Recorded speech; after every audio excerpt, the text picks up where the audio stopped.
Début aujourd'hui de la leçon sur le cosinus d'un angle aigu, donc qui fait suite à la petite activité que je vous avais demandé de faire pour aujourd'hui. Donc on va regarder le grand 1, vocabulaire et définition. La première définition, on dit qu'un angle est aigu si sa mesure est comprise entre 0 et 90 degrés. Donc dans ce chapitre-là, on ne s'intéressera qu'à des angles dont la mesure est comprise entre 0 et 90 degrés. Alors il y a certains mots de vocabulaire qu'il va falloir absolument connaître pour pouvoir travailler avec le cosinus d'un angle.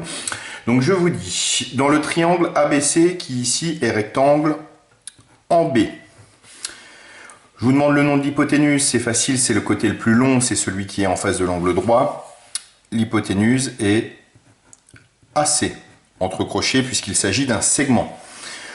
On dit que est le côté adjacent de l'angle BAC. Alors pour l'angle que j'ai codé, c'est-à-dire l'angle BAC, le côté adjacent, ça va être tout simplement son côté le plus court. Ici, il s'agit du côté AB.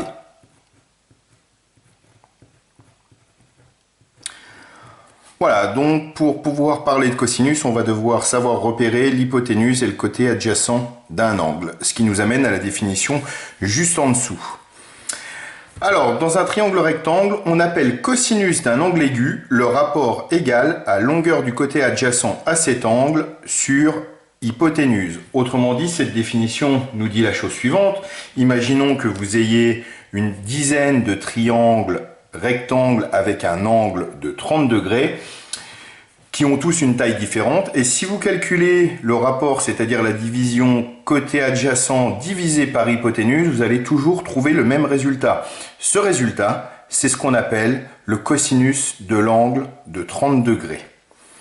Alors, je vous fais une petite remarque juste en dessous. Le cosinus d'un angle est un nombre sans unité compris entre 0 et 1. C'est-à-dire que le cosinus d'un angle, c'est un nombre, il n'y a pas d'unité, c'est ni des centimètres, ni des degrés, ni tout ce que vous voulez, c'est un nombre point barre. Alors, on en arrive aux notations juste en dessous qui nous intéressent. Alors, dans le triangle DEF que je vous ai donné, l'hypoténuse, c'est tout simplement le côté DF. Le côté adjacent à l'angle EFD, c'est son côté le plus court, c'est-à-dire le côté EF. Et bien on va donc pouvoir écrire que le cosinus, donc cos de l'angle EFD, c'est égal à, suivant la définition, côté adjacent sur hypoténuse, c'est-à-dire la longueur EF sur la longueur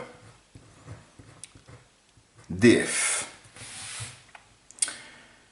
Si on regarde l'exemple à côté, je vous donne cette fois-ci un triangle rectangle IGH qui est rectangle en G. Je vous demande son hypoténuse. Son hypoténuse, c'est le côté le plus long, c'est-à-dire le côté IH. Le côté adjacent à l'angle GHI, c'est son côté le plus court. On a dit donc que c'était donc le côté GH.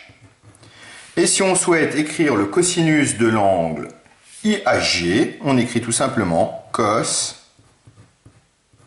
IHG est égal à côté adjacent GH sur hypoténuse IH. Voilà, savoir écrire correctement le cosinus d'un angle dans un triangle rectangle, ça sera la première étape qu'il faudra absolument savoir faire pour la suite, c'est-à-dire effectuer des calculs avec ça en s'aidant de la calculatrice.